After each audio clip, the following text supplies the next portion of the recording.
आपली कासारियो फेडरेशन आहे सोसायटी, त्याच्यामध्ये 39 सोसायटीज आहेत. 39 सोसायटी मिळून ही फेडरेशन बनते. संपूर्ण 10,700 फ्लॅट्स इथे आहेत आणि त्यांचे 10,700 फ्लॅटचे 39 प्रतिनिधी हे आपल्या या फेडरेशनवर येतात. ही जी आता निवडणूक चालू आहे, ही प्रक्रिया चालू आहे, ही निवडणूक प्रक्रियेवरच आमचा आक्षेप आहे. आम्ही हा आक्षेप उपनिबंधकाकडे जवळजवळ 4-5 वेळा नोंदवला आहे. त्यांनी आम्हाला चुकीची उत्तरे दिली. आक्षेप असा आहे की पहिलं तर आमचे बायलॉज आम्ही 4 महिन्यापहिले उपनिबंधकाकडे पत्र दिलं होतं की आमचे पहिले बायलॉज रिपेअर करा, मग निवडणुका लावा. त्याच्यावर त्यांनी आम्हाला आमचे बायलॉज रिपेअर करून दिले नाही. दुसरा आमचा त्याच्यावर आक्षेप आहे की आमची डिफॉल्टरची लिस्ट ही पब्लिश करायला पाहिजे होती, ती पब्लिश न करता त्यांनी निवडणूक लावली. तिसरा आमचा आक्षेप आहे की आमची जी कमिटी तो बनवतोय ड वर्गामध्ये 21ची बनवायची आहे असं त्यांनी सांगितलं आहे, पण ती 21ची न होता ती 13ची असली पाहिजे. कारण की जनरल बॉडी 39 आहे, त्याच्यामध्ये 21 जर मॅनेजिंग कमिटी झाली तर जनरल बॉडी ही मायनॉरिटीमध्ये येते, मग त्यांचे काहीच हक्क राहत नाही. हा तिसरा मुद्दा आहे. चौथा मुद्दा आमचा या इलेक्शनमध्ये ज्या चुकीच्या तऱ्हेने आम्ही आक्षेप घेतलेले होते, 4 का 5 लोक हे चुकीच्या तऱ्हेने या निवडणुकीमध्ये भाग घेतला आहे. त्या आमच्या बायलॉजमध्ये आम्ही मेन्शन केलेलं आहे की फक्त कमिटी मेंबर हाच इलेक्शनचा प्रतिनिधी असला पाहिजे. तो प्रतिनिधी नसून तिथे त्यांच्या कमिटी मेंबर रेसिडेंट्स म्हणून ते तिथे प्रतिनिधित्व करत आहेत आणि ते पण विदाऊट AGM आणि HGM या बऱ्याच गोष्टी तिकडे मॅन्युप्युलेटेड करून हे इलेक्शन लावलं जात आहे. या पूर्ण इलेक्शन प्रोसेसवर आमचा आक्षेप आहे. इलेक्शन हे उपनिबंधक राम कुलकर्णीने लावलंय. आम्ही राम कुलकर्णीकडे दाद मागितली, त्यांनी आम्हाला त्याची MCX ॲक्टचे अंडर हे तुमचे ऑब्जेक्शन्स रिजेक्ट केले. आम्ही त्याच्यानंतर कोर्टात गेलो. कोर्टाने सांगितलं की तुमचं आता खूप शॉर्ट पिरियड आहे, तुम्ही इलेक्शन्स लावून घ्या, नंतर याच्यावर अपील करू शकता. तर आम्ही परत अपीलात जाणार.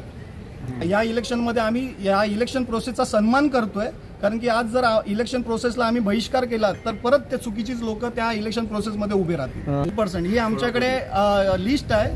त्यांची आउटस्टँडिंग 16 करोडची आउटस्टँडिंग आहे आमची, तरी पण त्या लोकांना इलेक्शनमध्ये भाग घेण्याचा संधी दिली आहे. कोण कोण आहेत ते? ही लिस्ट आहे पूर्ण, मी तुम्हाला देतो, तुम्ही त्याप्रमाणे चेक करा. 16 करोड आउटस्टँडिंग आहे आणि 16 करोड आउटस्टँडिंग असलेल्या या प्रतिनिधीमध्ये जेवढे आहेत, मी पण असू शकतो त्याच्यामध्ये आउटस्टँडिंगमध्ये, तर मी पण तिथे भाग घेऊ शकणारच नाही. हा कायदा आहे. निवडणूक अधिकारी श्रीकांत पाटील, माझ्याकडे जी यादी आलेली आहे ती डिफॉल्टरची लिस्ट आलेली आहे, आउटस्टँडिंगची लिस्ट आलेली. मी अशा संस्थांवर काय कुठल्या प्रकारची सहकार कायद्यातील तरतुदीप्रमाणे कारवाई झालेली आहे. त्यामध्ये डिफॉल्टच्या याच्यामध्ये ते व्याख्यामध्ये ते येतं. संस्थेने जर डिफॉल्टरवरची कारवाई केली असती आणि डिफॉल्टर याच्यामध्ये त्यांचं सर्टिफिकेट घेतलं असतं तर त्या सोसायटी अपात्र होती. अदरवाईज पण असं राहण्याची माझ्याकडे अंतिम यादी दिल्यानंतर अंतिम यादीतील ज्यांची नावं समाविष्ट आहेत त्यांचं निवडणुकीमध्ये नॉमिनेशन करणं किंवा त्यांना मतदान करून देणं हे माझं कर्तव्य आहे. वल्लभकांत पांडे है, मैं कासारियो में ही रहता हूँ और ये हमारा 39 सोसाइटी का एक कमेटी है जो फेडरेशन चलाता है. इसमें वही लोग रिप्रेजेंटेटिव बन सकते हैं जो अपनी सोसाइटी में सेलेक्टेड हो या इलेक्टेड हो. लेकिन यहाँ पे बहुत सारे ऐसे मेंबर्स हैं जो अपनी सोसाइटी में कोई मेंबर नहीं है, फिर भी वो ये चुनाव में खड़े हैं. किस लिए खड़े हैं? क्योंकि हमारे रजिस्ट्रार साहब हैं श्री राम कुलकर्णी जी, उनकी कृपा से. अब वो उनको भ्रष्टाचार है या दबाव है वो मैं नहीं बोल सकता. दूसरा, ये पूरी तरह से चुनाव प्रक्रिया एक गैरकानूनी है क्योंकि इसमें किसी भी नियम का पालन नहीं किया गया है. तो जाने का मतलब हमारी टीम तो गई थी, मैं पर्सनली नहीं गया था, लेकिन वहाँ जाके कोई फायदा हुआ नहीं.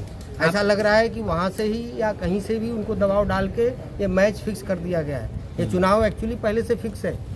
किसका फॉर्म रिजेक्ट करना है, किसका फॉर्म सेलेक्ट करना है, कौन कर रहा है ये सब? ये हमारा श्री राम कुलकर्णी जी जो रजिस्ट्रार साहब है वो कर रहे हैं.